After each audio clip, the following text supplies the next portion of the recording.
Hello guys, welcome back to my YouTube channel good things. आज हम बात करने वाले हैं सीबीसी के बारे में। Complete blood count. Complete blood count होता क्या है और इसमें कौन कौन से कंपोनेंट होते हैं जिनकी हम जांच करवाते हैं। कंप्लीट ब्लड काउंट करवाते समय उनके कौन से कंपोनेंट है, इलेक्ट्रोलाइट है उन सभी का वैल्यू कंप्लीट ब्लड काउंट में पता लगाते हैं। तो बात करते हैं कंप्लीट ब्लड काउंट के बारे में। कंप्लीट ब्लड काउंट सीबीसी, इसे शॉर्ट में सीबीसी भी बोलते हैं। और ये होता क्या है तो देखते हैं, यहाँ डेफिनेशन इसकी है। Complete blood count is a series of tests used to evaluate the composition and concentration of cellular blood components of blood। यह एक सीबीसी जो होता है एक टेस्ट की सीरीज होती है। इसमें कंपोजिशन, ब्लड का कंपोजिशन, कंसंट्रेशन और जो सेलुलर कंपोनेंट होते हैं ब्लड में, उन सभी का इवेल्युएट किया जाता है, जांच किया जाता है। अब आगे देखते हैं पर्पज क्या होता है सीबीसी करवाने का। कंप्लीट ब्लड काउंट को जो होता है उसका पर्पज क्या होता है करवाने का। तो टू डिटेक्ट एनी एबनॉर्मेलिटीज, कोई भी एबनॉर्मेलिटी है उसको डिटेक्ट करने के लिए। और it help to diagnose various disease, किसी भी डिसीज को डायग्नोस करने के लिए। टू इवेल्युएट करने के लिए। To monitor a health problems को मॉनिटर करने के लिए। To rule out any disease और डिसऑर्डर, किसी डिसीज को रूल आउट करने के लिए कि कोई डिसीज तो नहीं है ब्लड में और डिसऑर्डर तो नहीं है, ये सब पता लगाने के लिए सीबीसी किया जाता है। यही मेन इसका पर्पज है। अब बात करते हैं हम कंपोनेंट्स के बारे में। सीबीसी कंपोनेंट होते कौन कौन से, तो देख लेते हैं। एक तो हीमेटोक्रिट हो गया, हीमोग्लोबिन हो गया, एमसीबी हो गया, एमसीएचसी हो गया, एमसीएच हो गया, प्लेटलेट हो गया, डब्ल्यूबीसी, आरबीसी। तो इन सभी को हम एक एक करके देखेंगे यहाँ से। सबसे पहले बात करते हैं हीमेटोक्रिट। जो हीमेटोक्रिट होता है ये ब्लड कंपोनेंट है।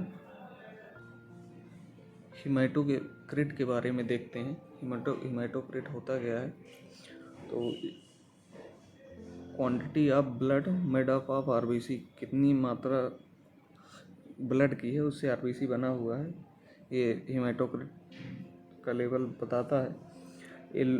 अगर A low level of haematocrit sign deficiency of iron और higher level of indicate dehydration. अगर हीमोक्रिट जो होता है इसका लेवल लो है तो आयरन डिफिशियंसी डिसीज का साइन होगा, और लेवल हाई है तो डिहाइड्रेशन होगा। इसकी जो नॉर्मल वैल्यू होती है मेल में 45 to 62% होती है, और फीमेल में जो होती है, फीमेल में इसकी नॉर्मल वैल्यू होती है 37 to 48%।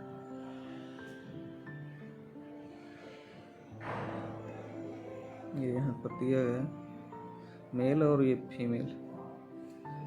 अब बात करेंगे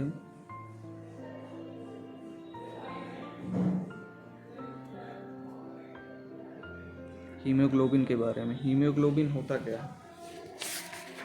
हीमोग्लोबिन जो है ये ब्लड प्रोटीन है एक तरीके का, और इसका फंक्शन होता है, हीमोग्लोबिन का काम होता है ट्रांसपोर्ट करना ऑक्सीजन टू टिश्यू और कार्बन डाइऑक्साइड टू लंग्स। अब मेंटेन करता है एसिड बेस बैलेंस को। जो इसकी नॉर्मल वैल्यू होती है मेल में होती है 13 से 18 ग्राम डेसीलीटर,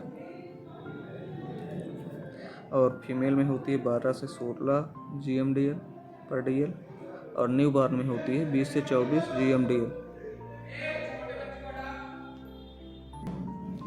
जो हीमोग्लोबिन होता है इसकी नॉर्मल वैल्यू मेल में 13 से 18 ग्राम और फीमेल में 12 से 16 हो गई और न्यूबॉर्न में 20 से 24 ग्राम DL हो गया। अब बात करते हैं MCV के बारे में, मीन कार्पस्कुलर वॉल्यूम। ये होता क्या है? ये होता है एक तरीका का it is a measurement use to CBC assess the average volume size of RBC in the blood sample। ये एक तरीके का मीन कार्पस्कुलर वॉल्यूम जो होता है कंपोनेंट होता है RBC का, और जो इसकी नॉर्मल वैल्यू होती है वो 80 से लेकर 100 माइक्रोलीटर या FL फ्लूटोलीटर होती है। अब बात करेंगे MCHC के बारे में। MCHC क्या होता है? तो मीन कार्पस्कुलर हीमोग्लोबिन कंसंट्रेशन होता है। ये भी हीमोग्लोबिन का कंपोनेंट है। इसकी नॉर्मल वैल्यू होती है 30 to 36, 32 से 36% होती है। और जो MCH है, अब नेक्स्ट कंपोनेंट के बारे में बात करेंगे। MCH मीन कार्पस्कुलर हीमोग्लोबिन, इसका नॉर्मल वैल्यू होती है 27 से 32%। अब बात करेंगे इसके बाद प्लेटलेट के बारे में। प्लेटलेट होता क्या है? प्लेटलेट जो होता है, प्लेटलेट पार्ट ऑफ ब्लड का एक पार्ट है। इट हेल्प टू क्लॉटिंग, और क्लॉटिंग में मदद करता है, ब्लड क्लॉटिंग में। और प्लेटलेट का अदर नाम भी होता है एक, इसे थ्रोम्बोसाइट भी बोलते हैं। प्लेटलेट को क्या बोलते हैं?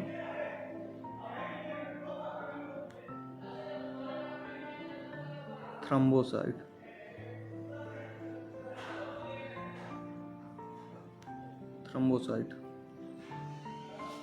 और जो प्लेटलेट का फंक्शन होता है, क्लॉट फॉर्मेशन में हेल्प करता है, ब्लड क्लॉटिंग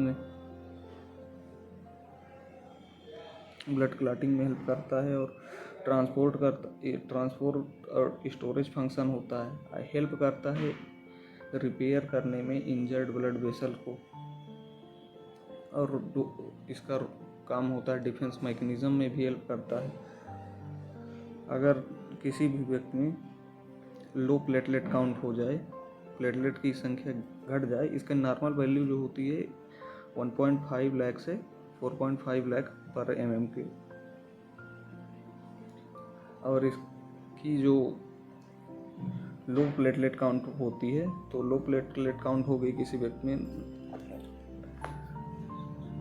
1.5 लाख से नीचे 1.5 लाख से बिलो आ गया है प्लेटलेट लेवल, तो उस कंडीशन को बोलते हैं थ्रोम्बोसाइटोपेनिया। और ये जो थ्रोम्बोसाइटोपेनिया होती है, ये कैंसर डिसऑर्डर हो गया, इम्यून डिसऑर्डर, इसके कारण होता है। और हाई प्लेटलेट काउंट कब होता है? जब 4 लाख से ज़्यादा प्लेटलेट बढ़ जाएं, तो उसे हाई ब्लड काउंट कहते हैं, यानी उसको मेडिकल टर्म में वर्ड होता है थ्रोम्बोसाइटोसिस बोलते हैं। और थ्रोम्बोसाइटोसिस की कंडीशन हो गई आयरन डिफिशियंसी केस में होगा, spleen removal, bone marrow disease, haemolytic anaemia, ये सब होता है। तब प्लेटलेट जो होती है उसकी नॉर्मल वैल्यू होती है, उससे इंक्रीज हो जाती है वैल्यू, तो उसे थ्रोम्बोसाइटोसिस बोलते हैं। अब बात करेंगे WBC के बारे में। WBC जो होता है, इसका अदर नाम होता है ल्यूकोसाइट, और इसकी नॉर्मल वैल्यू होती है 4000 से 11000 पर mm के। इसके 5 कंपोनेंट होते हैं, neutrophils, basophils, eosinophils, monocyte, lymphocyte.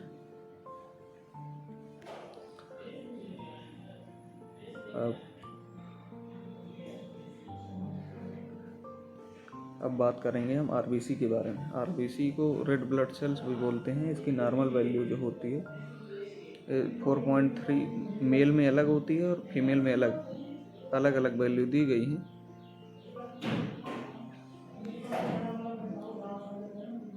जो मेल में इसकी नॉर्मल वैल्यू है 4.3 से 5.9 मिलियन, और फीमेल में जो उसकी वैल्यू होती है 3.5 to 5.5 मिलियन। बस यही कंपोनेंट है RBC के। टोटल हम 8 कंपोनेंट के बारे में बात की है हम लोगों ने। अगर आप CBC करवाएंगे तो इन्हीं कंपोनेंट की वैल्यू के बारे में आपको आपकी रिपोर्ट में लिखा रहेगा, बताए नॉर्मल वैल्यू दी रहेगी। अगर इंक्रीज है तो ये सब इनका लेवल हाई मिलेगा, थोड़ा नॉर्मल वैल्यू से ज़्यादा मिलेगा। तो इस वीडियो में इतना ही। अगर आपको वीडियो अच्छी लगी हो तो चैनल को सब्सक्राइब करें, वीडियो को लाइक करें और अपने दोस्तों के साथ ज़्यादा से ज़्यादा शेयर करें और चैनल को सब्सक्राइब ज़रूर करें, क्योंकि आगे ही ऐसी इन्फॉर्मेटिव वीडियो के लिए, ताकि आपके पास सबसे पहले नोटिफिकेशन पहुंचे वीडियो का। और किसी को ये PDF चाहिए तो हमारा टेलीग्राम ग्रुप है, मेडिकल स्टूडेंट अड्डा के नाम से ये दिए गए हैं, तो उसको ज्वाइन कर सकता है। तो उसमें हम PDF प्रोवाइड करवा देंगे। तो थैंक यू।